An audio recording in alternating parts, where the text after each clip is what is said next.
ஒரு ஜாதகத்துல சூரியன் சனி ஒருத்தருக்கு சேர்ந்திருக்குன்னு வச்சுக்கலாம். அல்லது சூரியனை வந்து பாத்தீங்கன்னா சனி பாக்குது அப்படின்னா தாவலி பிரச்சனை வந்து ஒண்ணு அவருக்கு வரும், அல்லது அவங்க ரீதியா வந்து பாத்தீங்கன்னா பிரச்சனை வரும். இதே மாதிரி வேலை செய்யறவங்க யாரா இருந்தாங்கன்னா அந்த சூரியனை சனி பார்க்கும்போது டிஸ்டர்பன்ஸ் வேலையில வந்து பாத்தீங்கன்னா கொடுக்கும். அல்லது வேற யாராவது ஒருத்தவங்க வந்து அவங்களை வந்து நெருக்கடி கொடுப்பாங்க. தலைவலியா இருக்குடா அப்படிங்கிற மாதிரி சொல்லுவாங்க இல்லையா? அந்த தலைவலி அப்படிங்கிறது தலைவலியா வரணுங்கிறது இல்ல, ஒரு நெருக்கடியா வந்தா கூட பரவாயில்ல.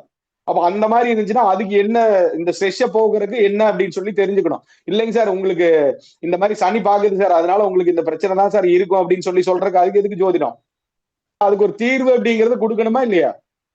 தீர்வு கொடுக்கறதுக்கு தானே ஜோதிடர், வேற எதுக்கு ஜோதிடர்? காரணம் புரியுதுங்களா?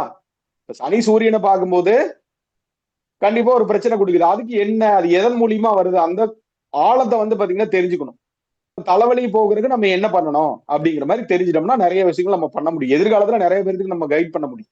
இப்ப அதை தெரிஞ்சுக்கணும். அந்த கான்செப்டோட லாஜிக்கோட நீங்க பண்ணீங்க அப்படின்னா மட்டும்தான் நிறைய நீங்க வந்து பார்க்க முடியும், நிறைய விஷயங்கள் பேச முடியும்.